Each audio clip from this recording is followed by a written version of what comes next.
Hello, every single folk, friend, and otherwise person, however you identify. It's Lord's time.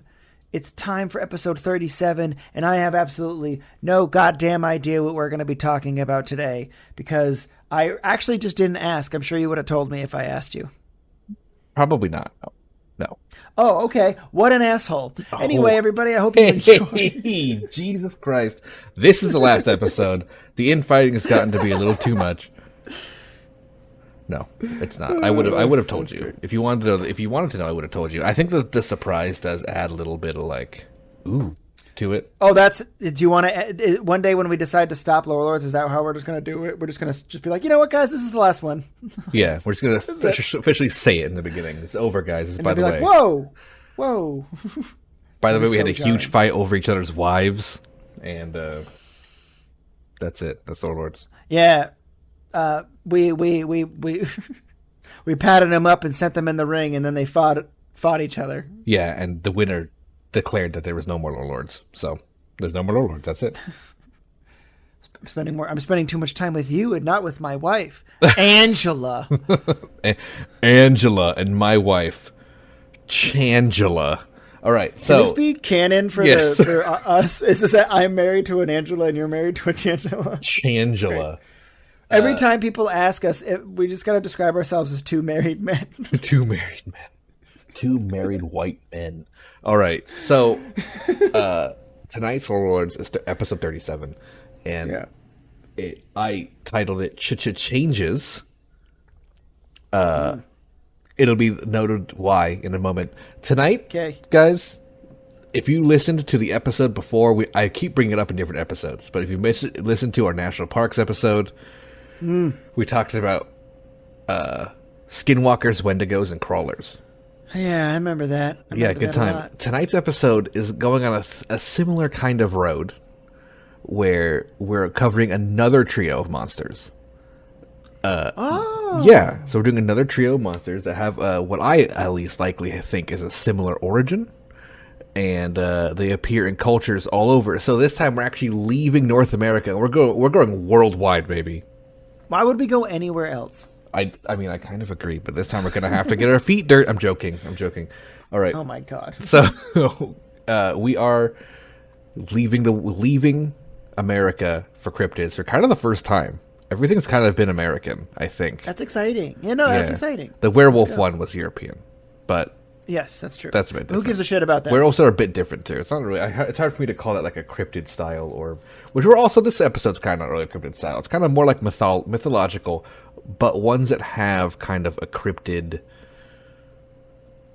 legend to them nowadays. You know what I mean? Sure. Like it's kind of like they've kind of left folklore and entered kind of cryptid urban myth. Gotcha. So this episode is divided into 3 parts, one for each monster, as the previous episodes have been. And then I'm going to wrap it up with my own kind of theories and conclusions of what I likely think they have in common or what they maybe are. I want to also give a disclaimer for this episode. Whenever I do my research, I take it very seriously. And in this episode, especially in the second part, a lot of the stories that I'm going to be telling can't be verified. As with most paranormal events, you have to take everything with a bunch of salt. But despite how deep into the depths of the internet I looked, I simply can't source every story. But I just keep seeing these stories repeated in either book form, print form, or internet article form. So we have a lot of the same stories that are said so much that I think they've just become parroted. But they're kind of like famous stories of these incidents. So we're going to go over those, but again, a lot of them simply can't be verified. A lot of them have like quote-unquote witness reports, but same thing. I can't go ask the person, you know? Right. Especially because in most cases, they've been dead for 100 years.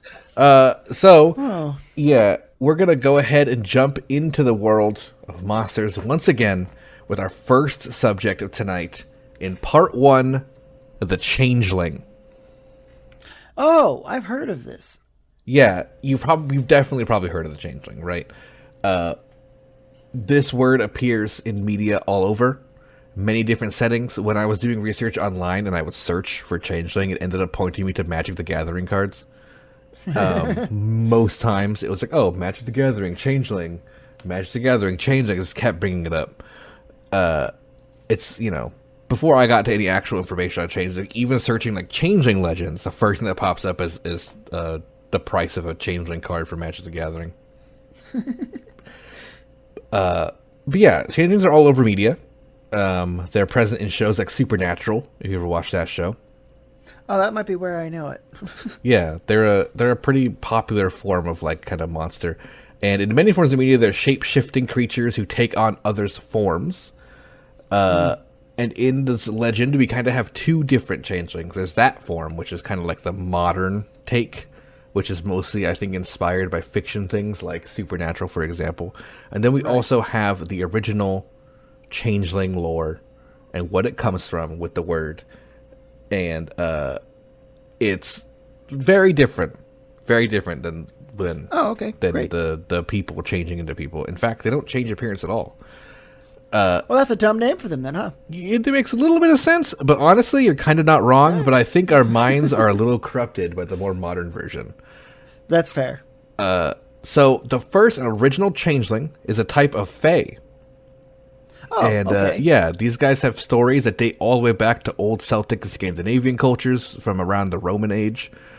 The second one, which is the more monster type of creature, is one that often is said, like the ones you see in Supernatural, for example. They shed their skin to look like others, and they exist in cities and such today, like in the sewers. There's almost zero information on that out there. Just stories of people like, oh, I saw a person's like skin come off, and they were a monster. That kind of stuff. Right. It's not really any story to that. It just is what it is.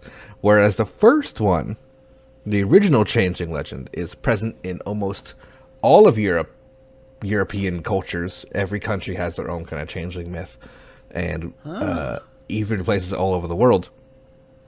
And they all have different appearances, different traits, different abilities. All have to do with a creature from a different realm breaking into our realm and usually swapping themselves with a person. It's Stranger Things. Kind of, yeah. They are a little bit, if you consider the Fae the upside down, then yeah, basically. Yeah, kind of. Today we're just going to be covering the European versions of changelings, because this is where they actually say the word changeling. Right, okay. I want to do a couple honorable mentions afterward. Most commonly, we see the changeling as a Fae child who gets brought into our realm and swapped out with a healthy human baby. So there's the change part. That's what it is. They kind of just swap their baby for your baby. All right, that's the laziest way to use the word change, but fine. Yeah, I mean, of course, this is the original use of the word, back in mythology. They will do this for a number of reasons, such as having a weak line of their own and needing healthy humans to make their kind strong again. Okay. Sometimes they do it to punish the human family for some kind of trespass, either in their land or realm. Or they'll do it simply just to harass them and make the life of a person miserable, because that's what fairies do. Well, what fun is that? Yeah, exactly. Like, you just gotta have a great time and swap your baby out, I guess. Yeah. Usually something is wrong with the Fae child as well, such as it's got the deformity or it's lacking some attribute the rest of its kind have, which makes it viewed as weak to the fairy, so they want to swap it out for a human. The Fae left behind in the place of the human is a baby is known as a changeling, and will often display a certain intelligence or wisdom beyond its age, but will also appear sickly, and they do not grow in size as fast as normal children should. Another changeling swapping method from the Fae is to swap out not a child to one of their own children, but one of their elderly with a child. Oh, okay, that sucks.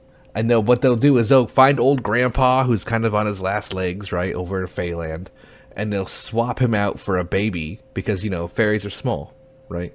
Yeah. So this old grandpa looks like a baby. But does he actually look like a baby, or does he look like an old baby? Usually they look like an old baby. That's weird to think about.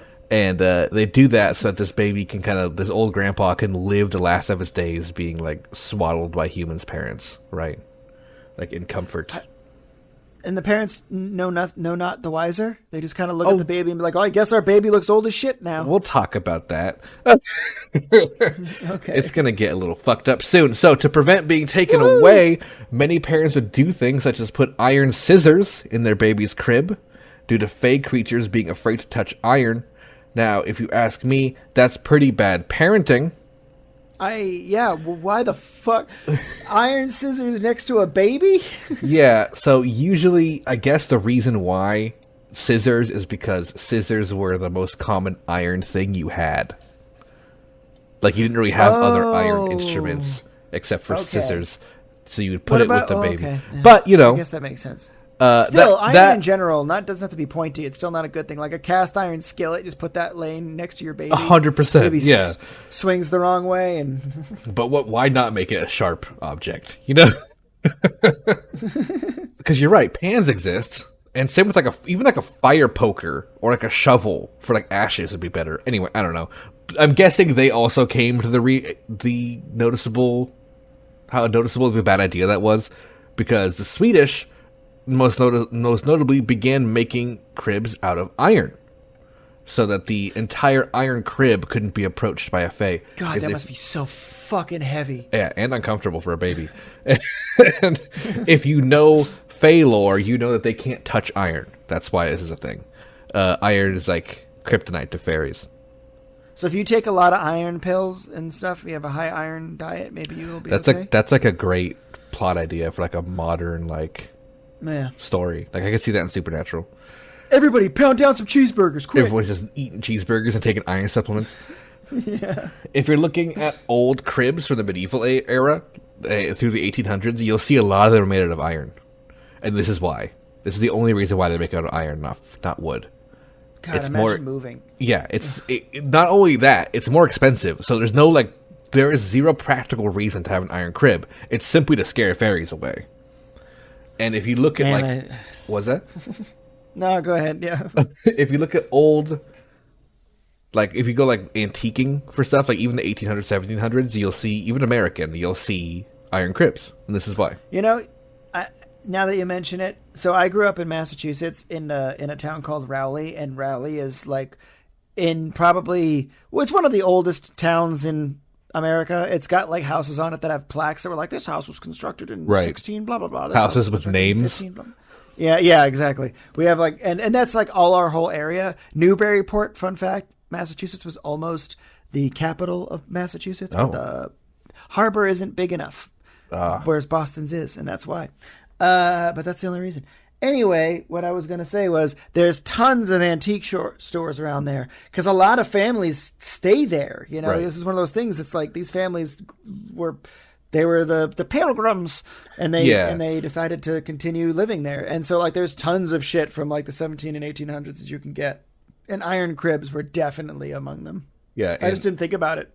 Yeah, for sure. That's normal. Yeah, it doesn't make a lot of sense as to why it would be iron, and that's why. Don't let the fairies take your kids. Crazy. Yeah. And there is also a Native American changeling equivalent to Native American legend. I can't remember what it's called, but I think it's actually in the Fantastic Beasts movies. One of them, they show it. Oh, that's cool. Creature that swaps out babies. But, so that's kind of like, it persisted here, for a little bit. But I mean, yeah, so of course it's not very comfortable for a baby also to lay in an iron crib. But I guess not being swapped out with a changeling is better than a nice bed. Well, I imagine they put like pillows in it. Still, like how if you ever sit on like bedding or an antique bed, they're pretty thin. Right.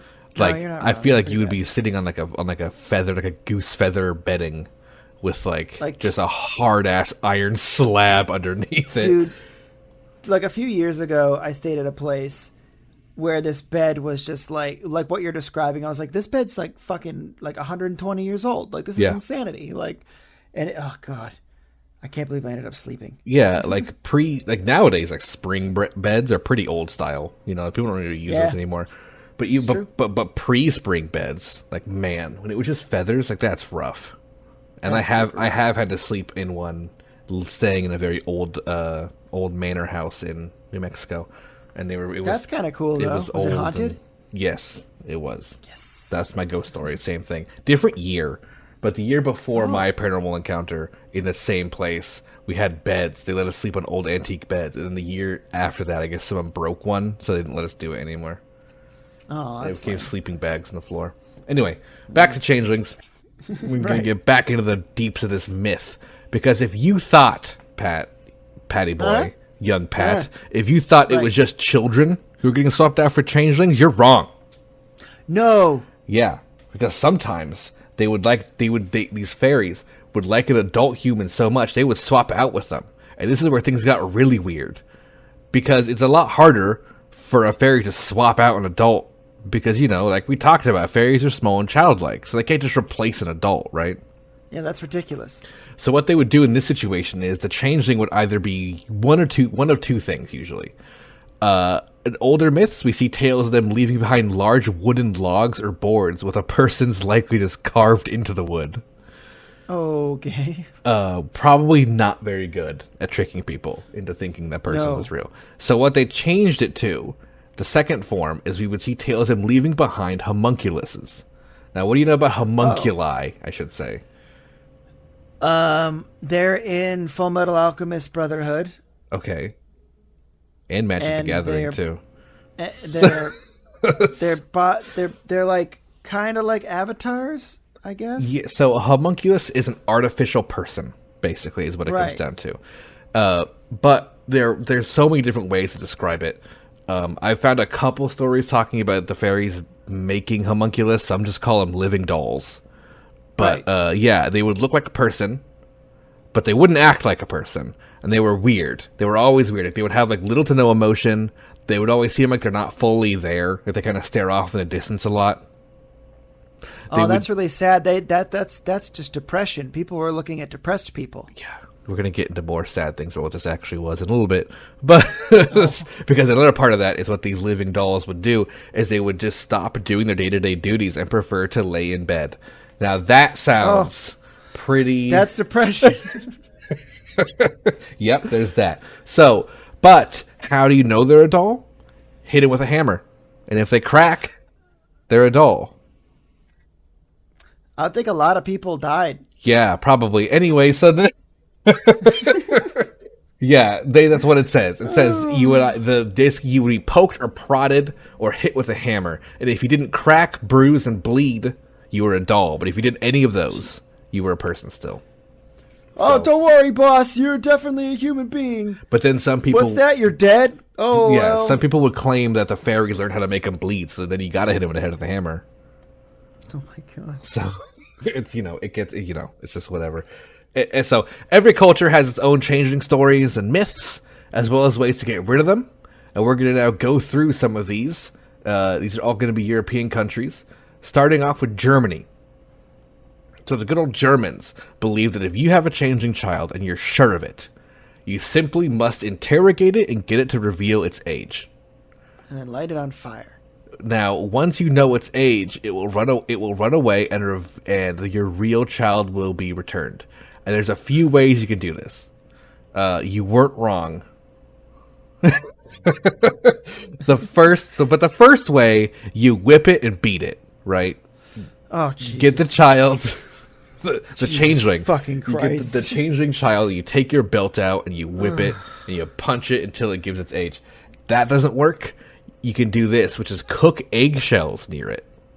Okay. So you can do this first too. This is probably, now let's be real. This should and then be what? You put them in their eye sockets or something? No, you just cook eggshells near it. If it's in the area, like in the kitchen, while you're cooking eggshells, it will break down and tell you. And third, you put it in your oven and bake it.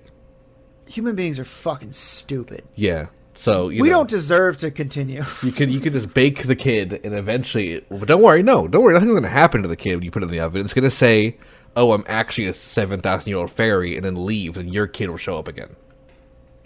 It's just the same kid rounds the corner and comes back and is like, "Mom, Dad, it's me." I really do wonder, because it never explains that process. It just says the real child will appear again. If you put the changeling in an oven, does the child then appear in the same oven and get baked? I don't know. That's weird. Anyway, we're going to go on to our next country, which is Ireland. Great. the targets of Changeling and Island are a bit different because usually the Fae pick their targets before the baby's even born. And in Ireland, they're looking for good stock for their families. Like they go hunting. Like we need to find hot babes. That's literally what it is. They look for attractive women, and they want to have their babies in their. They don't make the baby. They just want to steal the baby so it can be born to breed with their fairies. You know. Yeah. It's like me and the boys. Exactly. Hunting with the boys. Anyway, the Fae search for attractive women in their liminal stages of life, such as being engaged for marriage or being pregnant. And when the baby is eventually born, they swap it out as soon as they can with their own. There is even a popular Irish myth that tells of a young bride who answered the door one day to a woman who had an identical child to her own, being brought to her doorstep. And this older cloaked woman who had the identical child said this was the real baby, as she made a deal with the Fae to swap it out, and her baby was a changeling, because she was jealous of the new bride's success, but she felt guilty about it. And then the other changeling gets revealed and runs out the chimney. And so then the woman gets her baby back, which is great. Another Irish legend states that if you are the target of a changeling and you happen to catch the Fae in the act, and as it's stealing your baby, if you simply yell "God bless you" at the creature, it will drop the baby and run away. And sneeze. Up the chimney. It's always a chimney. Sneeze up the chimney. It probably will sneeze if you're going up a chimney. The Irish also seem to have a very scripted changeling myth where it takes the baby every time this happens. Every time Vora comes to take it, it announces its presence by playing a flute or bagpipe. Okay, cool. So then the town tailor, and only the tailor, every time will notice the changeling. And it will head to the house, which it will take the child, and, well, it will end up taking the child every time. And I tried looking more into this, because I don't know why the tailor doesn't stop this from happening. Like, try to warn the family or something. The tailor, why? Yeah, I don't know if there's some, like, conspiracy between fairies and big textile, and they're trying to, like, just have babies stolen. I don't know what's going on, but they never intervene. It always just the tailor's like, that's a changeling coming, and then it just happens that night. Alright, sure, whatever. So in Irish myth, they do have a way to get your child back from the Fae, which is to get it to reveal its true nature. And of course, what do? You cook eggshells. Or boil. You can boil eggshells, dear. And it will eventually reveal its nature. But if that doesn't work, you gotta put that baby in the oven. Don't worry, while it's screaming and writhing in pain, it'll tell you some random arbitrary number, and then you'll go, oh, you're my baby again. Yeah. That is the two ways in Irish culture. Boiling eggshells or actually throwing it into a fire is the actual answer. Not necessarily baking it. They don't say the word bake in Ireland. If it goes into a fire and crawls up your chimney, I'm imagining this happening in some like ring girl fashion, then it will return the baby the next day. And if not, then you burn your child alive. Burn the baby. Yep. So now we're gonna take a little boat, and we're gonna go visit the Isle of Man, where there is more Fey legends than there is people, and we're gonna go ahead and reference a book called The Manx Fairy Tales by Sophia Morrison, written in 1864, which tells the story of a child who was a nice and quiet, perfect little baby, and it was then swapped out by a wild Fey and left a crazy loud and unruly changeling in its place. Now, we don't get much more from this story, unfortunately, simply then the changing was swapped out. I could not find the story in print, just references to it, and I couldn't find a legitimate copy of this 200-year-old book. Almost 200-year-old book, I should say. So I assume the story ends with the baby being thrown in a fire. That's just my guess. So the Isle of Man and their Fey legends also has changelings, and then we're going to hop on that same boat again and continue over east into Wales. Okay. Where we get a changeling story, which is mostly the same, with a human child being swapped out for a Fey changeling, but over time it will grow uglier and different looking, so it gets nastier as it gets older, and the child only will have bad behavior, including biting the parents and vandalizing the home. So, despite acting like a feral child, they will possess a cunning and wisdom beyond their age. And if you want to get this creature to reveal its true age, there's a telltale way to bring your kid back. You have to cook it a meal. Oh. In an eggshell. Okay, that's not bad. Oh, okay. Now, eggshell shit, dude. yeah, if you give this child a meal in an eggshell, it will respond with, quote, "I have seen the acorn before the oak, but I had never seen the likes of this," end quote. And then it will vanish into thin air and be replaced with the original child. But, Pat, what if you didn't have eggs? Well, what do you do then? You light up that oven. You light up that oven and put the baby in there. Oh, of course. Yes, that's what you got to do. I'm sorry I asked. You got to bake that baby and make it reveal, make it again say the thing about the acorn before the oak, and it'll. I think the title of this should have been Bacon Babies. Bacon Babes. Bacon Babes. That wouldn't be a bad idea. We could change it in post. We always could. So, in Scotland and northern English areas, we're going to go north up there, we see a different and much more specific take on the changeling. Because in these areas, there's a bunch of small hills. You've probably seen pictures of it. They have a bunch of small hills that just kind of roll off in the distance. Oh, right? yeah. It's beautiful.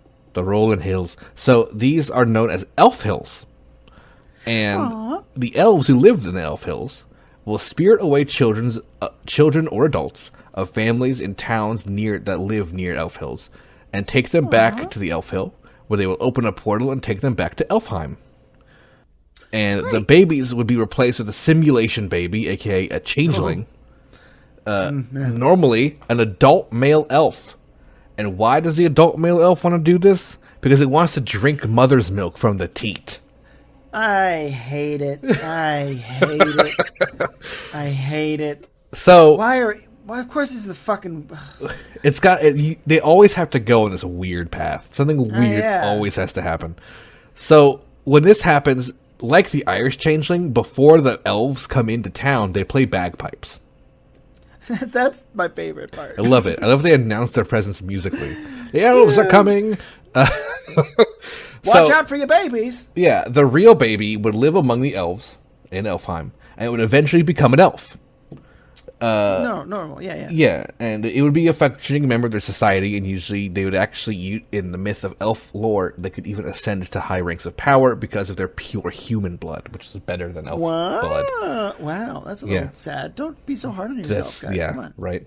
The changeling left behind by the elf, which was, the male elf sucking on that teat, would eventually become cruel and aggressive, and they would often cause trouble around town and even grow up into murderers and thieves. If you wanted to get rid of or expose the changeling, how do you think you do it? How do you get rid of this changeling? This one, I think you have to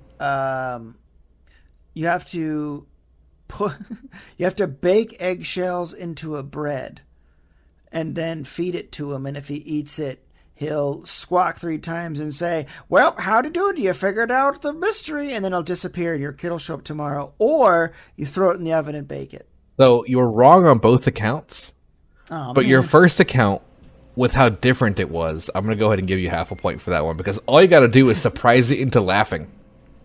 Oh, I like that. This myth says nothing about burning the baby, but it also says nothing about getting your kid back. Oh, so I don't think you ever get your child back. It just, the elf just leaves and goes back to the elf. Now you're just alone, so a good thing. You should just have wondered what if your whole life, because then you would still have had a baby. Yeah, and you could even raise it into this sweet elf rogue. Like that's kind of cool. Maybe. Yeah. Or it's an adult male elf that's just sucking on your boobs. And it becomes an older adult male elf and goes, I'm looking for tits, and runs around town stealing people's stuff. Yeah, give me them titties, Mom. Yeah, so I want this elf lore feature to start being translated into things like games. I want it to just be this elf obsessed with tits. Like all male elves just they need human breast milk. Mommy milkers now. Give me the mommy milkers. I think more people would play elves. So now we're done with kind of like, I guess no, we have one more region, but before we go to our last region, we're going to talk about a little bit of history while we're in England. Because I don't know if you know anything about King Charles I of England.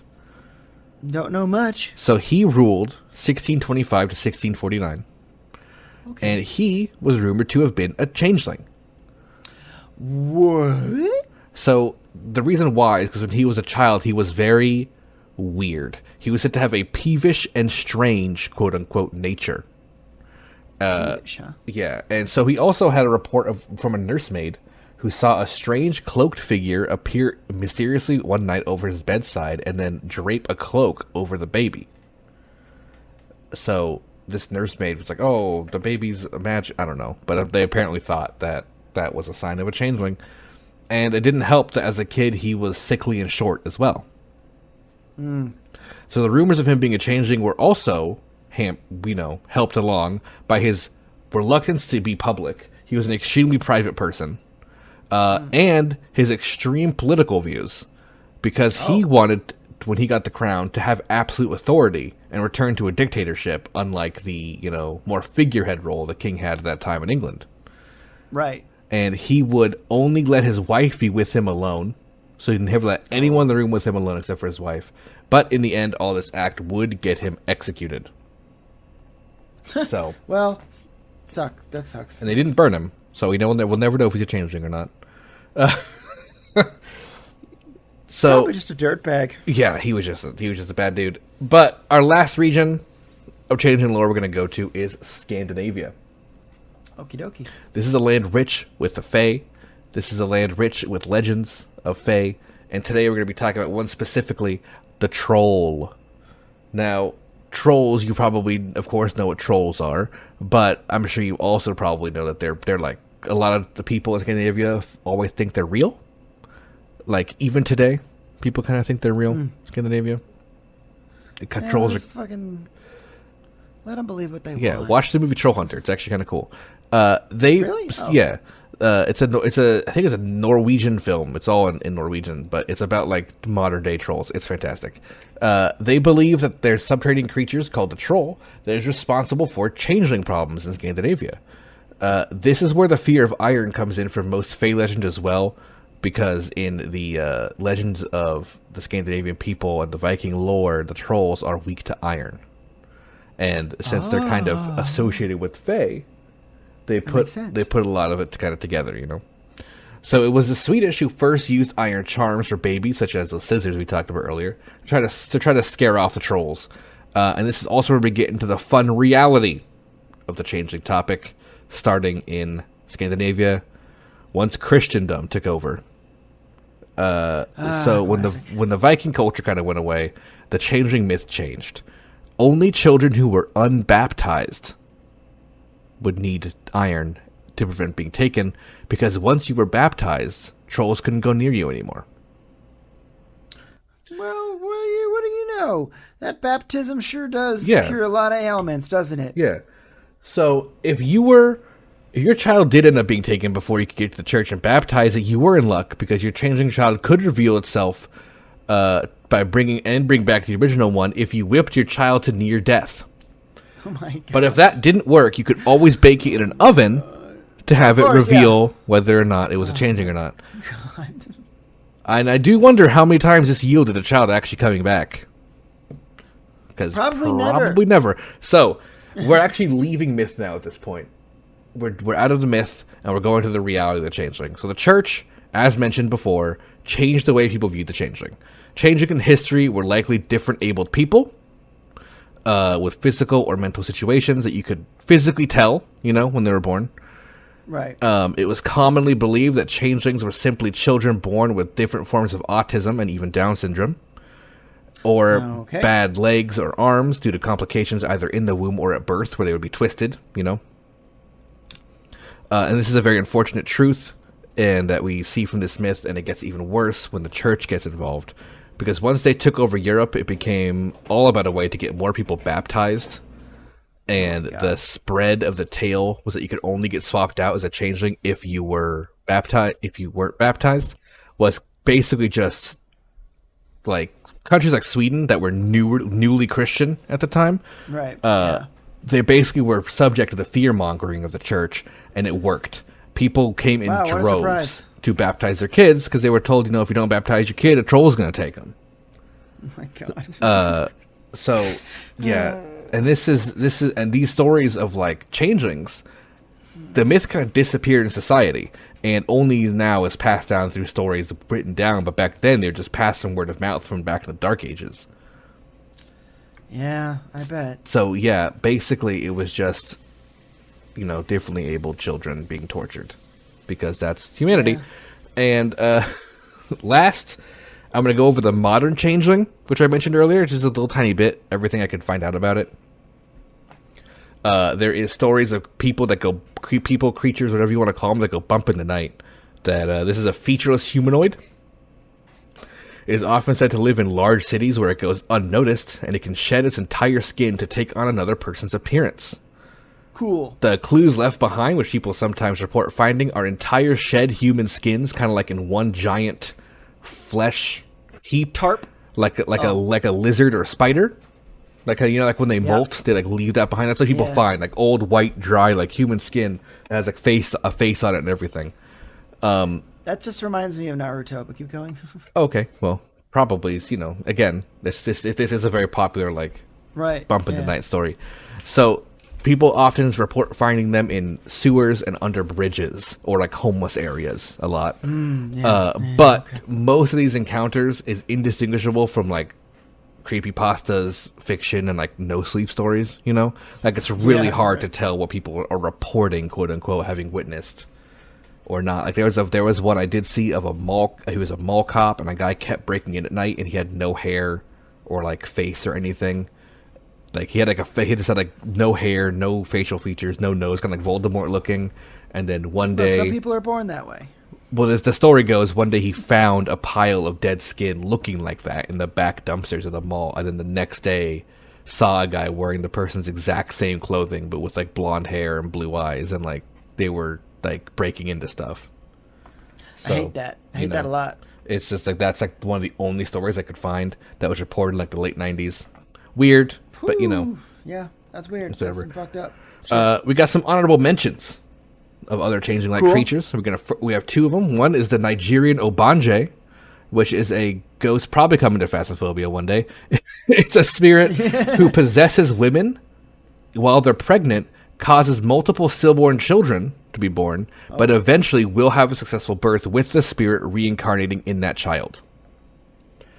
And the child is usually born disfigured or, differently abled, like we said before, but they say that's their Diobanje, it's the same word for changeling. Right. I think what I'm learning is every society has their way of just considering their special needs child some kind of curse put on them from a demon or something. Oh, yeah, 100%. And you have to realize also, before people understood genetics or anything, and it seemed completely random and just something that happened, they had to have a reason for it. So, they came up with these kind of stuff, like myths always do. The second one is the Japanese Kitsune, which is a fox-like spirit who will take the form of men and women and then seduce them to make offspring that are deformed half-human, half-spirits. Oh, I know this one, yeah. Yeah, so those half-spirit, half-children, they're not anime protagonists. In real life, they were viewed to be probably just simply differently abled people and were usually burned at the stake. So, next, we're going to go to our second creature of the night. Something that I love to talk about a lot, and I have talked about a lot, and this is the Doppelganger. Oh, yeah.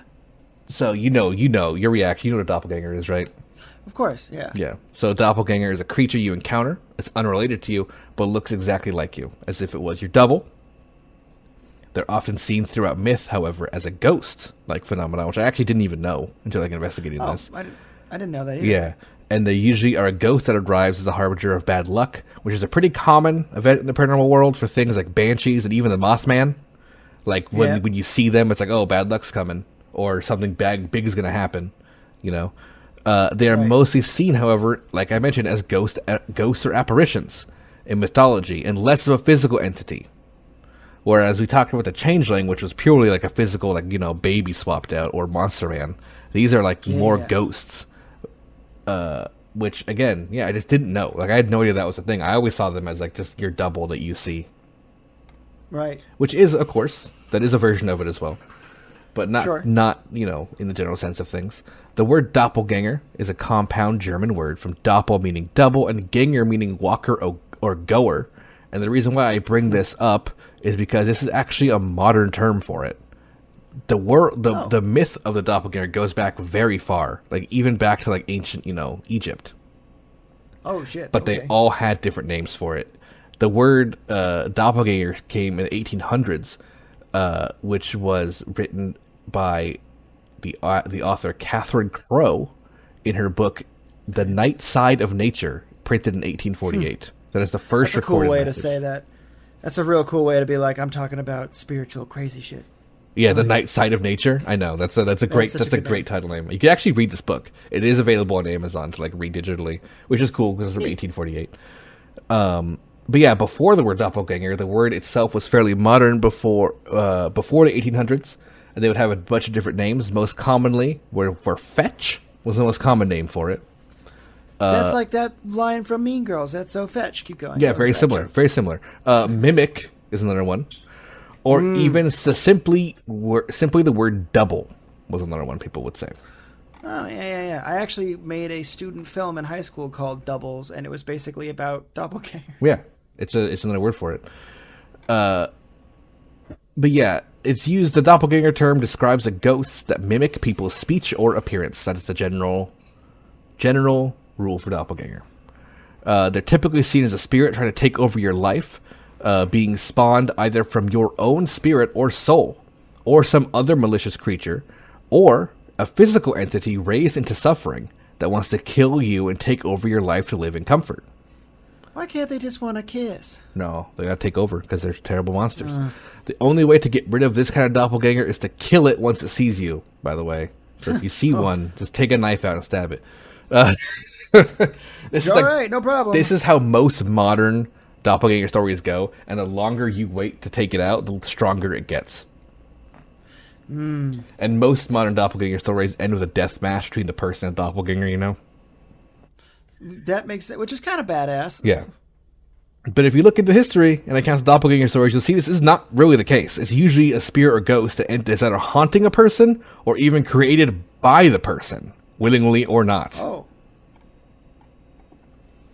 Almost every culture in the world has some kind of creature or spirit being an alter ego or double of a person.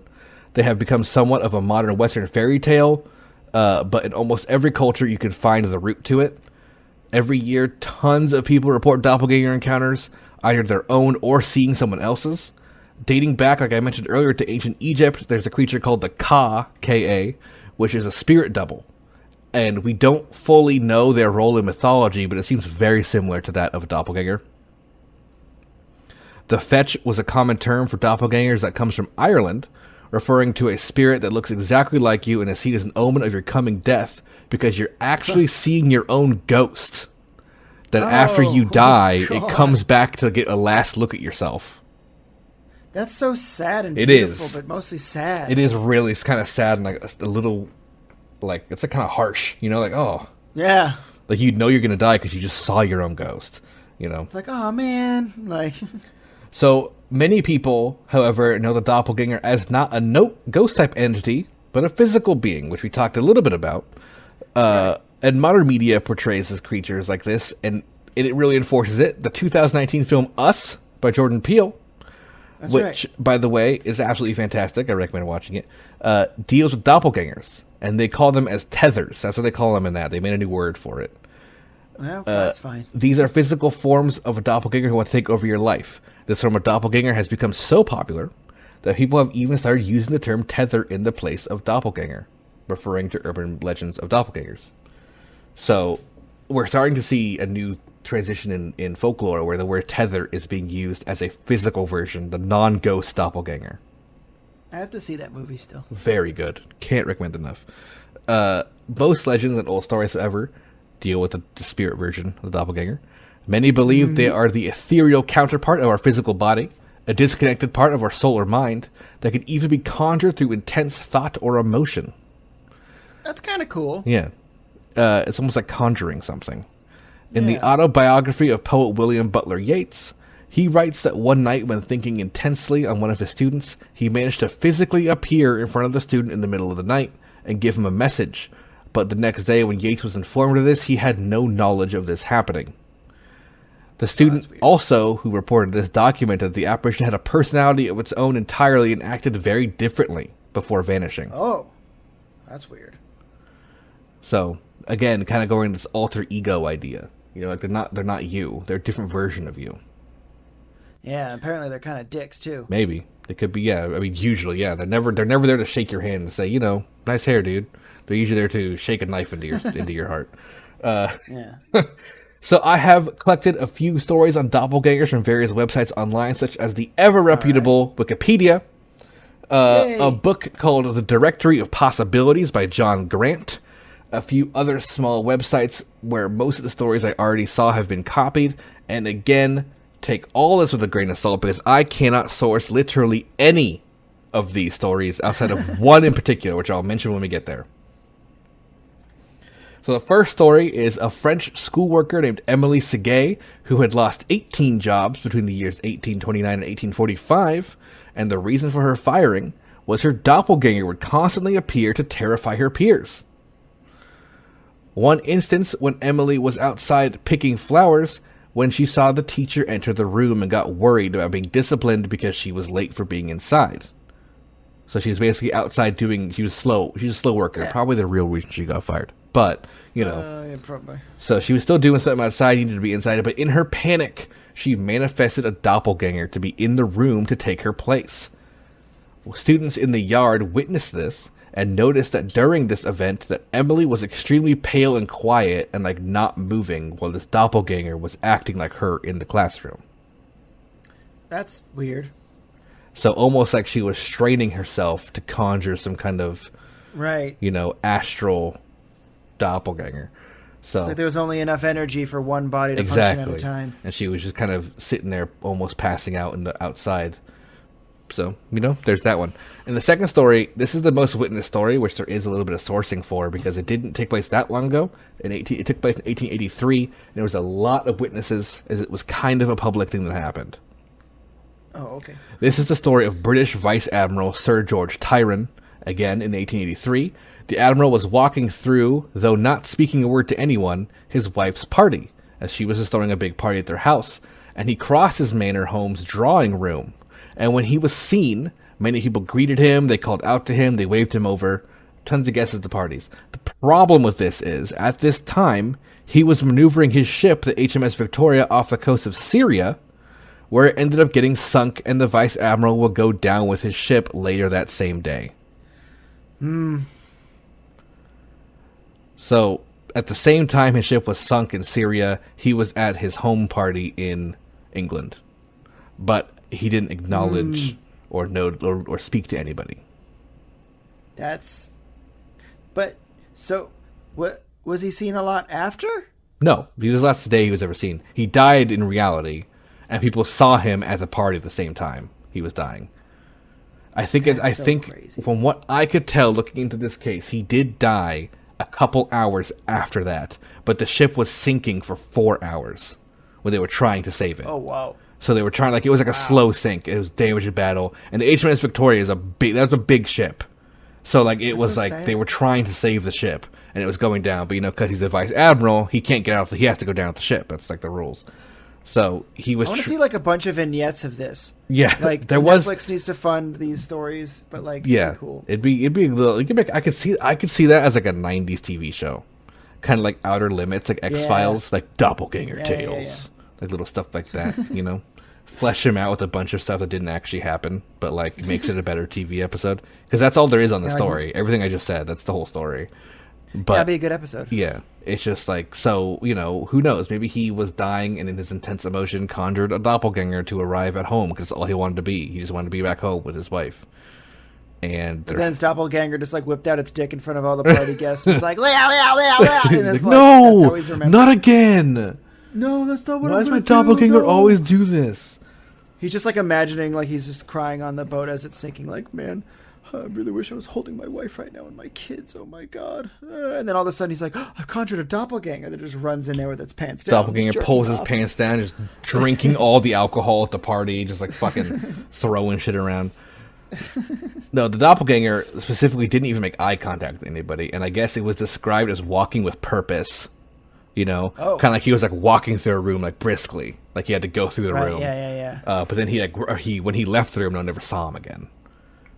So that must have been so crazy to gaslight an entire town into telling them that happened. Yeah, Yeah, as well, the big thing about the witnesses where it's like, oh, it was for sure him, is he was in his Admiralty uniform. So, like, he was in the full, like, hat probably and everything. But, yeah, I mean, who the know? Maybe the Vice Admiral, you know, Tyron didn't die. Maybe he wasn't actually on his ship. Maybe he did get away from his ship and botched the records and lived. You know what I mean? That seems like something a creepy died in Tahiti. Creepy old Admiral would do. That's true, yeah, like, fuck my wife, fuck my kids, fuck this job. Yeah, totally. So next we have the story of one S.G. Cole, who went to school with a boy named Gordon Davies. And that name sounds familiar, and I don't know why. None of these, they're not famous, but, you know, it's just the story. But during 1920, he heard that his friend Davies had been killed in the Great War. And in 1921, Cole was at a seance in which his brother Frank, who was also killed in the war, allegedly was speaking to him through the medium. His brother introduced Davies and gave him many factual details about Davies himself. Cole would do another seance, being so convinced of this, trying to speak to Davies, and he would, again, speak to him through the same medium. He would give more details about his home and the street he lived on. He even stated that it was a quote-unquote half a street, like the house he lived on was on half a street. It had a veranda, and he described some objects, including a large mirror and two funny-looking brass candles inside. Cole located the house, which was on a coastal road with homes on only one side of the street, making it kind of a half street, right? Yeah, I get it. Yeah. The house looked remarkably similar to the way the spirit of Davies described it. When Cole knocked on the door to check inside, to ask if he could see inside the house, to his surprise, none other than Gordon Davies answered the door. That's pretty wild. And Mr. Davies had absolutely no idea what he was talking about because he did not die in the war. And he never spoke to a medium or anything about anything to Cole. That's really weird. So yeah, Davies didn't die. Like he didn't die in the war period. That didn't happen. He survived. What the fuck? And so that happened, which is wild. And he answered, and the house was correctly described. And yeah, everything inside was as the spirit told him. And Davies had no idea what he was talking about. That's weird. Yeah. So this is from a autobiography. So there's no sources for it again. But you know, whatever. If that's true, it's great. It's still it's a cool story. Yeah. Next, we have a story of a man named John Cowper Powys. I think that's how you say it. It's Powyss. And that's a loaded name. Yeah, that's a John Cowper Powys. He was having dinner with his friend one night, but he had to leave in a rush to catch his train. After seeing him off, Powys told his friend at the station, "I'll see you later tonight." Sure enough, after 2 hours, he was seen standing in his friend's doorway, and as he approached his friend, he vanished in thin air. When later asked how he did such a feat, Powys refused to say. So this is an example of psychic projection being used to create a doppelganger, like the one we had talked about earlier with the guy and his student, Butler Yeats. W.B. Yeats. I have a theory that he was using instant transmission, but... Instant transmission, yeah. Definitely, for sure. I think that's more likely. This is way more likely. So our last story is actually a recent one, because I wanted to get something like really modern that wasn't from the 1800s. Oh. And this comes from user G4YF13R1. I think it's like Gay Fieri, I don't know, who posted a story of their own personal doppelganger encounter on Reddit. I hope it's Gay Fire. Yeah, so this is on Reddit. I hope so. It's G4YF13R1. Kind of spells out like it looks like it says Gay Fire. So this is what their post is. I just copied and pasted this verbatim. So if you're out there, this is your post, Gay Fire. It says, "When I was 9, I stayed home sick from school. I distinctly remembering that I wasn't actually sick. I was simply playing hooky to avoid being bullied by cruel kids. Aww. As I did a lot around that age. I awoke from a nap, turned on the TV in our living room, and scrolled through some channels when my quote-unquote mother suddenly leaned over the bar and stared at me without saying anything. I had been awake for a few minutes at this point, so I can't rightly blame sleep paralysis for all of this at all. Now, whatever this thing was, it was entirely identical to my actual mother. It sounded weird it sounds weird to describe, but it's as if the only difference was that this thing was pretending to be my mom and had never felt a single emotion in its life. Jesus Christ. It was unsettling. It beckoned me, and I attempted to talk to her as I would my mother. She kept beckoning, refusing to answer, and that's when I sensed something horribly wrong. Naturally, I started screaming at this thing to answer me. It just kept beckoning. I bolted, running out of the room and into the yard yelling for help. My mother, the real one who had been working in the yard, came rushing over. I told her what I'd just seen, and she soothed me with the easy explanation that it must have been a fever dream. But thankfully, I was able to stay by my mother's side for the rest of the afternoon as I was a nervous wreck. Jesus Christ. Yeah, so that's the end of that story. That's kind of cool. You're just having a fever dream, honey. And he was, yeah, they weren't actually sick. So, like, that's all. The mom thought they were sick. I was like, oh, it's just a fever dream. But, you know, they weren't actually sick. So what happened? I don't know. Weird. Kind of spooky. That is super spooky. Are you kidding me? Like, having, like, your own mother just being like, come here. Yeah, also, it's I mean, again, we talked, this going back to the National Parks episode with the beckoning thing. Right. You know? That's what that's the shit, because obviously any predator wants you to get closer. Yeah. So there's one last doppelganger part I want to talk about. This is more of a real life thing before we leave the discussion of doppelganger, which is the twin stranger phenomenon. This is a modern term for doppelganger, kind of like tether, which has been spread more and more as risen in popularity since the dawn of social media. Twin strangers is when people are found looking exactly the same, either through social media or facial recognition software. Oh, right, okay. So this has gotten more popularized since 2015 when a group of 3 friends started the Twin Strangers Project with the goal to find as many doppelgangers of themselves as possible via whatever means they could. Now, this yielded results very quickly. One of the founders of the project, a woman named, I think it's pronounced Niam, it's Niamh, it was pronounced Niam, founded a woman who looked identical to her, and posted a video on YouTube of them meeting titled Niam Meeting My Doppelganger Twin Strangers. It has over 9 million views, so if you search it, you're going to find it. Well, that sounds really cool, actually. It turns out that it's actually not even that crazy, as any 2 people at random statistically are 99.5% identical. And if someone looks identical to you, it's likely to be just about 99.6%. In areas with higher population density, such as China and Brazil and India, this chance drastically increases as well as ancestral heritage to certain groups that will be, you know, have a higher number worldwide. There's a higher chance you're going to find your doppelganger. This is the most real case of doppelgangers, and these videos I do recommend watching if you think it's kind of cool sounding, because it is actually uncanny. This woman finds 3 people that look identical to her. Like, they look exact same height, hair color, same bone structure, everything. They just have different accents because they're from different countries. I think she's French. I mean, these artists are French. And like, she finds an American one, you know? And they look exactly the same. Completely unrelated. No family tree crossover. That's so fucking crazy. Yeah, so this is very real. And very much could have been used in the past to get away with things. Maybe. You know, I don't know. There's a big spoiler for a movie, The Illusionist, I think it's called. Is that the one with David Bowie, his Tesla? Never saw it. There's 2 movies. There's The Illusionist and another one that are very similar. They came out around the same. They came out around the same time, but the good one, that's kind of the premise, is someone just finds one. They find their like doppelganger, and they use it to, like, big spoiler. They use it to like do huge magic tricks. And they become like the biggest magician in the world because they can make the Prestige. That's it. The Prestige. Illusionist is the one with Edward Norton. It's not as good. The Prestige is the good one. In the Prestige, he uses, I think it's Christian Bale. He uses his doppelganger to like do like I'm here, now I'm not. Right. Like tricks, you know. Which is kind of cool. So but in the past, that's very much a way they could these doppelganger stories. You never know. That could have been the case. I would like to meet my doppelganger. Yeah, that would be fucking crazy, dude. That would be crazy. That'd be very crazy. Big kiss.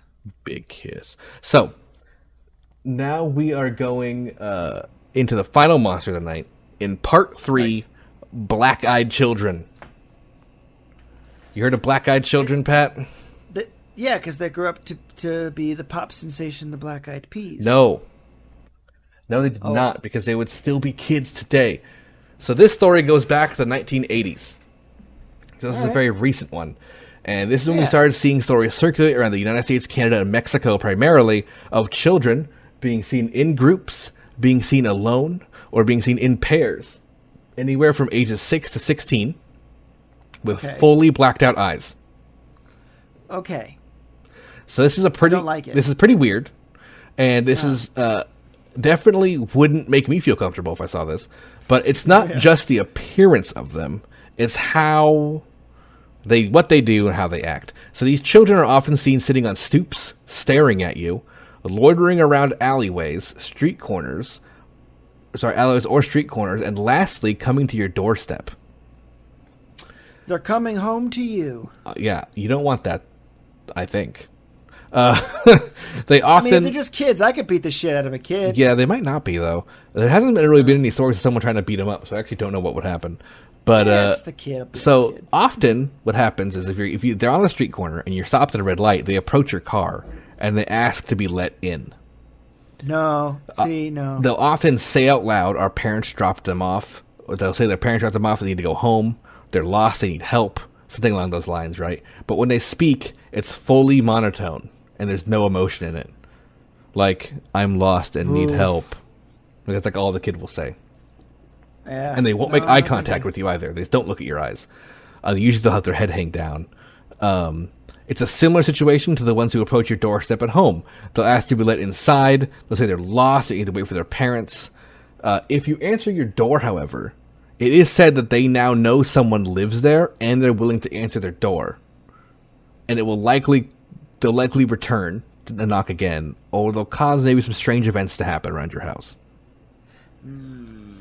So the first recorded stories of these come from Texas in 1996 with a reporter named Brian Bethel, who wrote 2 stories about these creatures. He claimed that he encountered 2 himself in Abilene, Texas, 2 children with pale skin and blacked out eyes.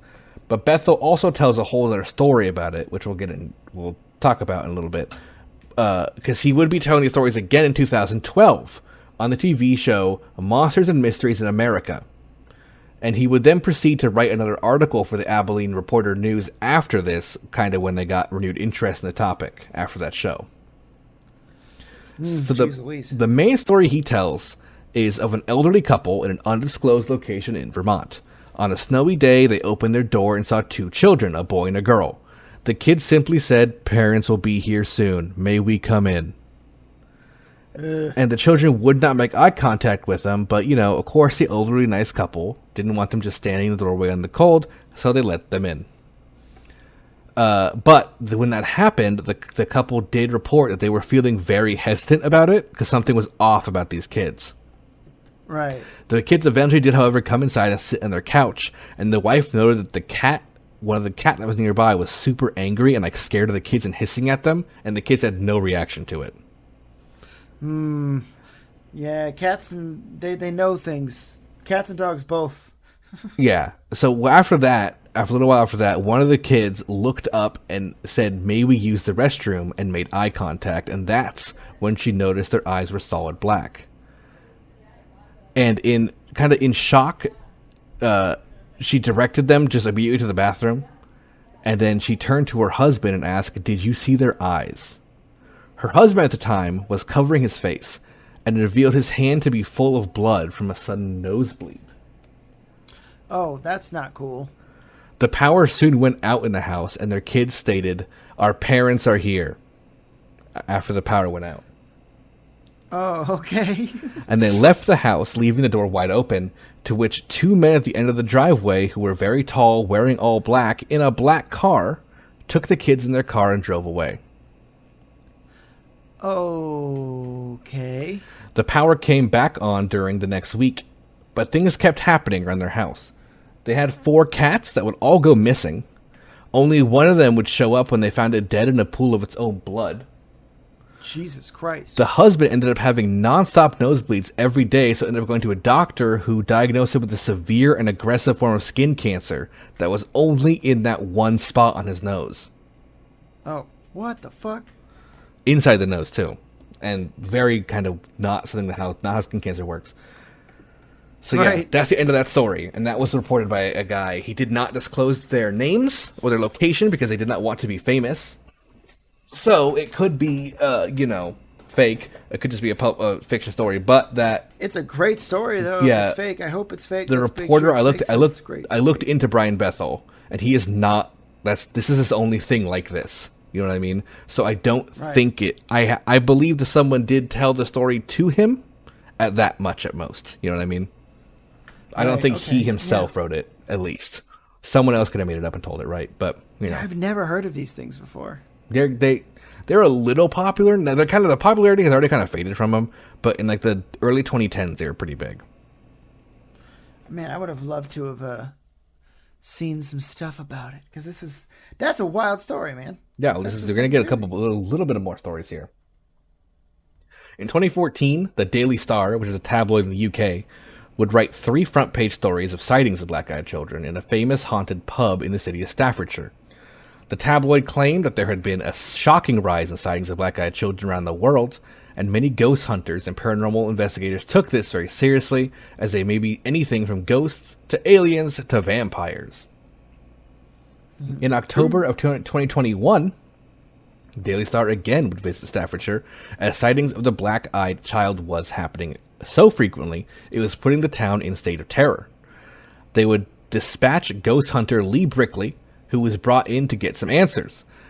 This particular incident was a small girl with black eyes who has legends of her appearing in the town as far back as 30 years. So again, the 80s, kind of like, when this started. Lee Brickley is the author of a book, and this is a fucking mouthful. Ghosts of Cannock Chase, Terrifying Reports of Paranormal Activity from the UK's Most Haunted Towns. I just want to point out, also, in size 11 font, that is an entire line on Microsoft Word. Wow. Your title is too long. That is definitely too long. Can you say the name of this person one more time? Lee Brickley. That's a comic book character. It's not the Naruto guy. It's Lee Brickley. It sounds like a comic book character. He does. He's a ghost hunter, but he writes books and reports ghost hunters. So I guess he kind of is a reporter. But yeah, you're right. Name's Brickley. Lee Brickley. Yeah, exactly. So yeah, he would start looking into this area, searching for this child, following, logical steps, as getting tips and such. He got local tips from many bartenders and, kind of people around town, hearing where you hear. And with the assistance of his wife at his side, who I think always assists him on his ghost hunts. That's nice. Yeah, they're a power couple. He would be led to a woodland area where they would hear giggling of a girl. Oh, nope. I'm out. So they started setting up their equipment, and before long, they did have an encounter with a child out of nowhere. And sure enough, she had blacked out eyes. Her head was tilted as if she'd been hung as well. Oh, cool. That's so cool. After 5 minutes of the girl just kind of staring at them and them trying to communicate with it, the girl ran away. And the wife tried to give chase, but Lee refused and ended his chase there. He believes that... Yeah, he leaves on your page. He believes that this particular this particular encounter is a form of demon trying to lure people somewhere, which is why he wouldn't give chase. Lee noted this was not the first time he had dealt with stories of black-eyed children as well, and there's one very close to home to him, as he told the story of his aunt in 1982, when she was going for a walk in the woods near where she lived, as she encountered a dirt track, and saw a 6 to 8 year old girl running away from her shouting, "Help, mummy, help." Keep in mind, it's the UK, so mummy, Mummy. Help, mummy, help, like that, yeah. It was getting dark, and she reached a dark, bushy area when the girl looked back and made eye contact with her, where she saw its solid black eyes. The child then immediately turned back around and ran into the bushes, calling to his aunt towards her, but she very wisely decided to turn back. Nah. Yeah. Mm-hmm. So, black-eyed children are seen and reported all around the world today. People still do it. But there has never been any empirical evidence on this subject. No photos, no film, nothing. A 2012 horror film called Black-Eyed Kids was released thanks to Kickstarter funds. And thanks to that film, knowledge of the urban legend spread around a lot faster due to the internet and stuff, and is now a fairly well-known phenomenon, which, in my opinion, is probably why there's a, quote, shocking rise, unquote, of sightings of black-eyed children 2 years after this happened, according to the Daily Star. Yeah, people are just paying attention more. Yeah. They're opening their eyes. Yeah. They're opening their eyes. So it's just, two things. One, kids are creepy, and two, when people know about things like this, they're going to see it more.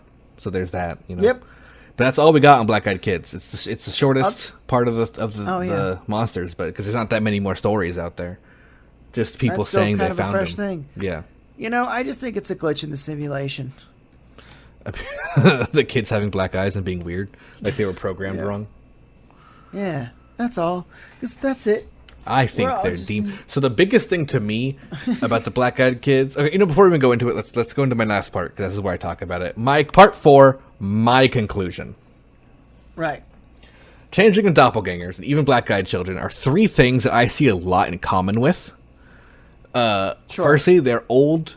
The first 2, Changeling and Doppelgangers, are old folklore, and the Black Eyed Children are doppelgangers, and they kind of all have become. Or sorry, what did I just say? Black Eyed Children are urban legends, what I meant to say. Black Eyed Children are an urban legend.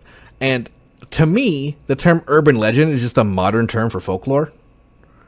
Yeah, it's the same thing. It just means it's not old. Yeah. And as such, I think these 3 do have a lot in common. The doppelganger and the changeling swap people out. The Black Eyed Children is an example of something looking like a child, but being not quite a child. Kind of like how the changeling was. It's in my belief that if all these things are real, we're just going to throw away the blanket of disbelief that I have and say these are all real for a second. Right. They're likely either the same creature or closely related, even to another one we mentioned earlier, the crawler. We'll talk about that in a second. Nope. Black Eyed Children, to me, however, back with the reality veil back on, we're putting our veil back on. We're back in reality. Black Eyed Children seem to me like a very easy to fake urban legend, especially because there's no photos of it. But even if there was, you can black your eyes out. There's contacts you can put in for that. Right, exactly. You can get your eyeballs tattooed. Exactly, yeah. So you could black your eyes out. Changeling lore goes so far back, but it has a very explainable existence. We talked about it before. Differently abled people being seen as monsters. Doppelgangers. Seems like they could just exist in nature as other people looking like you. Yeah, there's only so many. There is a replica for your house key somewhere out there. Yeah. But it's just the likelihood of somebody having that key and going to your door is so slim to none. It's the same thing with people. Somebody looks just like you. It's fine. Mm-hmm. They're not a monster trying to stab you. They're just a person. Just try to kiss them. Give them a big kiss, unless they look at you weird. So, I like to imagine it's all real, of course. I want to believe, got that poster on my wall, but I don't. The changeling stuff sounds way too far-fetched. Absolutely. The Black Eyed Children is one of those things that sounds so, too ominous, to the point where it's oh, that could be a possibility. That, gives me the Wendigo Skinwalker kind of vibe, where I'm like the sightings and things are so scarce, but the people who believe in them are so sure that they exist, you know? And the crawler thing, to connect that, crawlers are generally described as featureless, pale, tall humanoids, much like how people describe the changeling in modern stuff like that. In the movie Us, that Jordan Peele made, they use the screams of the tethers are based on replicating the quote-unquote crawler screams that are recorded. So those they use videos are still pretty crazy. Yes, that cry you hear in that movie doesn't sound exactly the same because they made it their own, but 99% similar. They tried to replicate that sound and use it for the monster. Yeah. So even in that thing, it's kind of they're maybe the crawlers just live underground and they show up and they look like you eventually. You know what I mean? Right. Like that kind of thing. And they just scream if you see them too early. Yeah, maybe Black Eyed Children are messed up young ones who accidentally made their eyes black. I don't know. The thing about Black Eyed Children that's creepy too is from that story with the two tall men wearing all black who got them in their car. Sounds a lot like Men in Black to me. Yeah, right? That just kind of goes back to the Men in Black stuff. Yeah, and the Indrid Cold Men in Black kind of thing. Maybe these kids are fucking aliens. Yeah, man. Part of me is under the impression at this point that we're just a zoo for a couple of aliens, and every now and again they come down and they poke the bear a little bit just to get us all stirred up, and our government's aware of it. I'm kind of joking, by the way. Yeah, on that part, I'm 50-50. I would prefer them to be aware of it than not. Because if they're not, then I'm more worried. Right. Yeah. I mean, my thing is, I think they'd be aware of it because they kind of keep things in the simulation, because that's what it feels like a lot of the time is like, why don't we do these things that would benefit humanity? Why are we doing them? Like, I for the record don't believe in the simulation thing. I think it's funny to make a joke about, but I don't at all. I think it's people just trying to make reason out of chaos. Yeah, basically. We invented the idea of a simulation. So. Yeah, exactly. Anyway, but you're in a simulation in your own brain, man. You got to escape and break free, dude. And even if we are, who cares? What's the difference? Right? Like, if people who are talking about like, oh, you're in a simulation, I might as well kill myself. Why? Like, what's the difference? There's literally no difference if we are or aren't. You're what you are. Everyone else is what they are. Like, just go on. You have as much free will as you have. Exactly. Like, it doesn't change anything. Yeah. Anyway, that's the episode for today. We got some monsters in there. We got the Changling, the Doppelganger, Black-Eyed Kids. Mark those off the list of monsters to cover. I had that list for so many years that I could finally get rid of it. I'm glad. You can mark. You're starting to mark things off. Skinwalkers, Wendigos, Crawlers. What else did we get? We did werewolves. We did the 5 cryptids, which I can remember. Chupacabra, Jersey Devil was one of them. We did that episode. That was a good one too. Hey. We should. It sucks, dude. Even just doing it as a joke makes my skin crawl. Oh, makes your skin crawler, dude. I have to edit that. That was too loud. So, how you feeling? How you feeling about that? How you feeling about knowing more about this mythical world? We entered the Fae a little bit here. These ones definitely felt, like you said, more mythical and less like believable than the other ones. Like, some of the other ones sound believable because there really are so many underground caverns that we just don't explore. That could have. That's God knows what species under there. So when I was doing the 5 cryptids episode, top 5 North American cryptids episode, on that list was Black-Eyed Children. That was number 1 originally, and I was like, you know what? I'm going to take that off and do something else. I did Jersey Devil instead. Or Chupacabra was the one instead. I took that off. Going to do Black-Eyed Children because I kind of wanted to mix it with Doppelganger specifically. But also Changing kind of fit in to, get the episode a bit more meat to it. But one of the reasons why is because the Black-Eyed Children compared to Doppelgangers and Changelings is more of like what you were just saying. It's a bit more of like a real sounding one, like it's meant to be real, not something out of a fairy tale.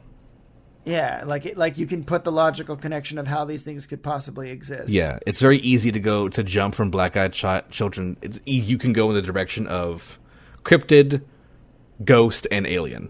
They have all 3 of those are paths you can take from the Black-Eyed Children, which is kind of like, I think, the perfect recipe for something like Chupacabra, for example, which is a monster that you can either go, it's a cryptid, it's just a monster that lives on Earth, it's an alien from a different planet, or it's kind of like maybe a paranormal ghost type entity that just haunts things. That's why you can't catch them. You can kind of go in these different paths, and that's what makes a modern urban legend creature so interesting. Yeah, I agree. And that's today's episode, guys. Ending statement. I loved it. I had a lot of fun. I'm glad we had a good time learning some facts. I hope you all out there enjoyed that, and look out for children on the side of the street with black eyes. Yeah, and if you see them, beat them up. You can beat up a kid. Full assault. You'll probably beat them. Unless you're like a small person and there's a bunch of them, you might lose. But everyone, thanks for listening. Have a great night, and we'll see you next time. Bye. Bye.